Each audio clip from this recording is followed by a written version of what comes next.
guess what? It's dessert time. When you're having Thanksgiving, this is the time when you pull out all the stops. If you're having Christmas, you pull out all the stops. Everybody thinks pie, right? Well, my family happens to like cheesecake, but I want to make it a little festive. So I have this pumpkin cheesecake that is off the hook good. And it starts with a ginger snap crust. And this is so easy to make. And if there's one thing that I would like to do is break people of the habit, excuse me, there we go, of buying those crusts that are already made up, because they're just nasty. Read the ingredients, you know what I mean. Anyway, I just buy ginger snaps, and you get about 20 of them. Let me see what we have here. Let's see, 1, 2, 3, 4, 5, 6, 7, 8. There's 10, 12, 12, 15, 17, and 19, 20, and one for good measure. Okay, all you do with this, it's real simple, is you put your little cookies in a bag, okay? Lay the bag down. Now, some people like to use a mallet for this. I don't. I like to use my trusty rolling pin, okay? So, you know, if your husband gets out of line, you can whack him over the head with this, and if you need to make crust, you can crush up your cookies this way too. So you just keep your bag. The other trick too is keep your bag open, and just watch what you're doing so you don't splatter them all over the countertop. But see, if you keep your bag open, then you're not going to have an air pocket and cause your bag to explode, which is pretty disastrous. So there we go. We're crushing. We're crushing.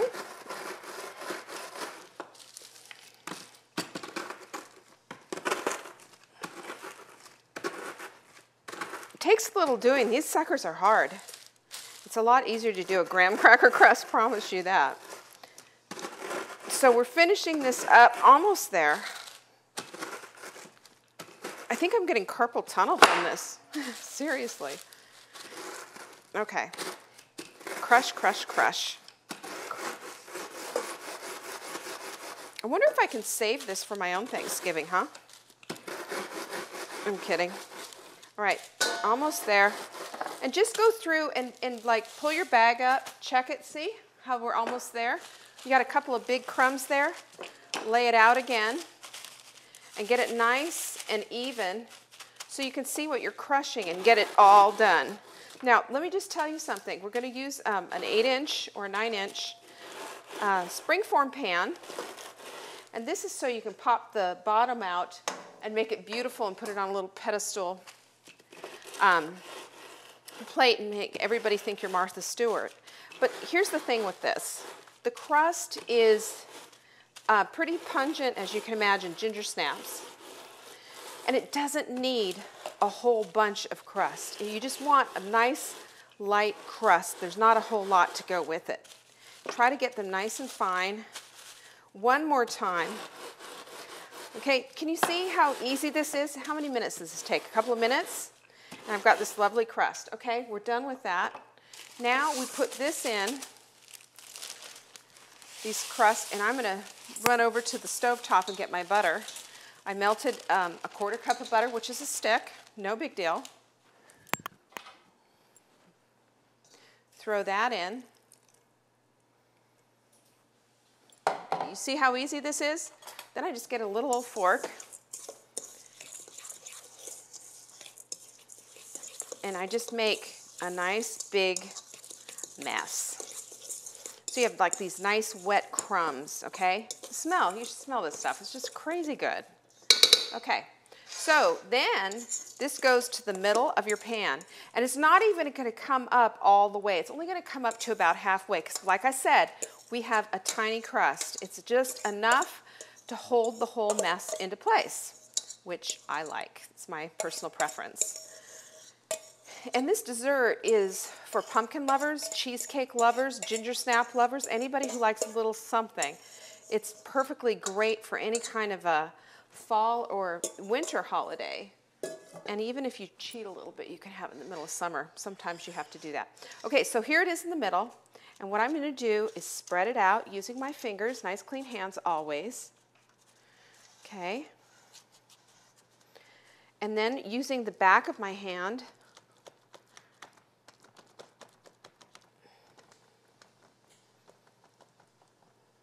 I'm just smashing it up. All I want is it flat. And I think I have a little bit bigger of a pan.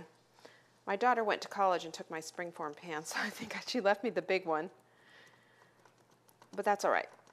Again, it's just a base for what we're trying to do. And again, once you've made your cheesecake and it's inside the springform pan and you've baked it and cooked it and it's just fantastically delicious, then at that point you're going to chill it up.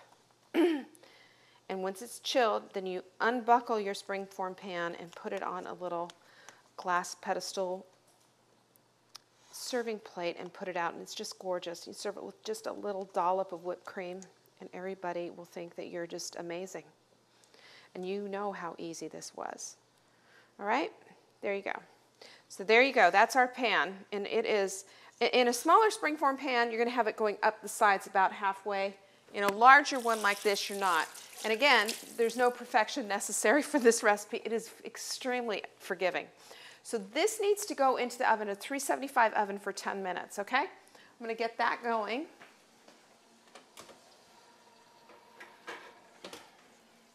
The timer's set is gonna go off in just the right amount of time.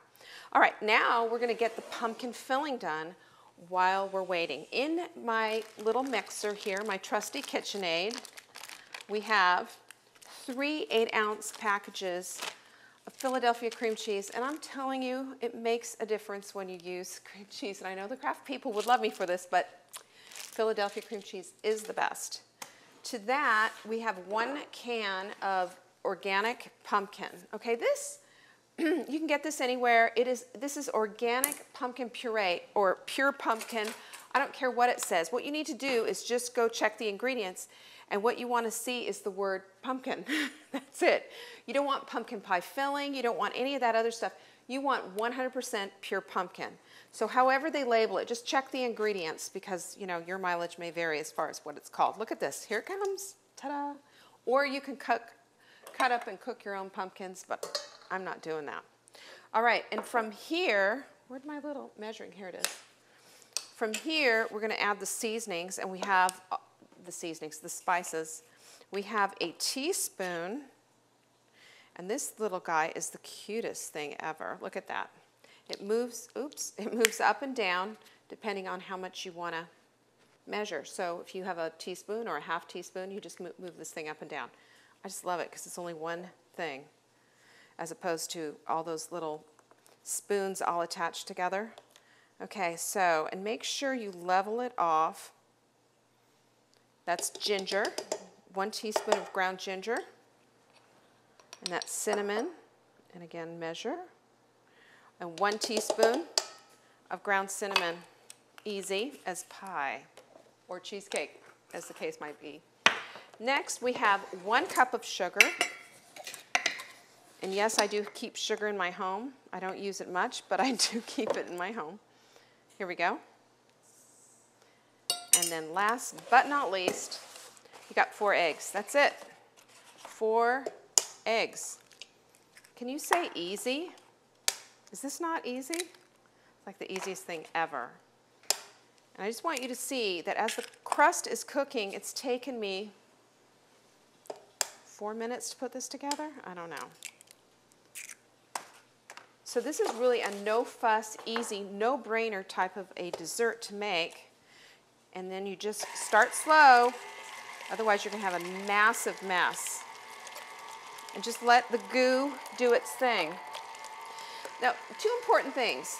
Make sure that your eggs and your cream cheese are at room temperature. So take this out as you're getting ready. That's part of your mise en place. Get your stuff out and all ready. Having a timeline, and you can find my timeline for Thanksgiving and Christmas dinners in Saving Dinner for the Holidays. And on my website, savingdinner.com, and it will show you how to set everything up, how to cook everything, so it all comes together at the very end, because timing is critical when you're doing a multi-course meal like this. All right, now, what I'm going to do is turn this off, and I suggest you do the same thing and just bring the sides down with your rubber spatula, okay?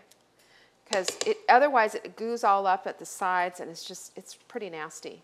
We want this fully incorporated, so we're going to give this a little bit of time. Okay, let's do it again.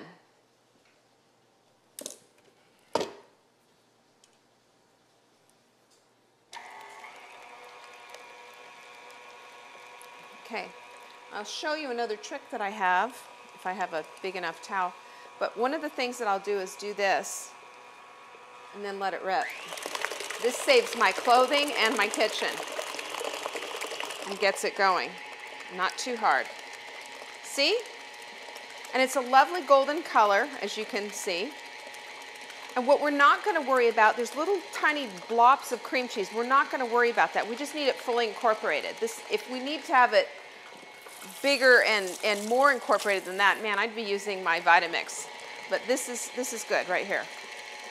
All right. So my crust is 3 minutes away from being made. We'll pour this in, then we're going to turn down the oven to 350 and bake it for an hour. And that's it. So stay tuned and you will see the finished product later.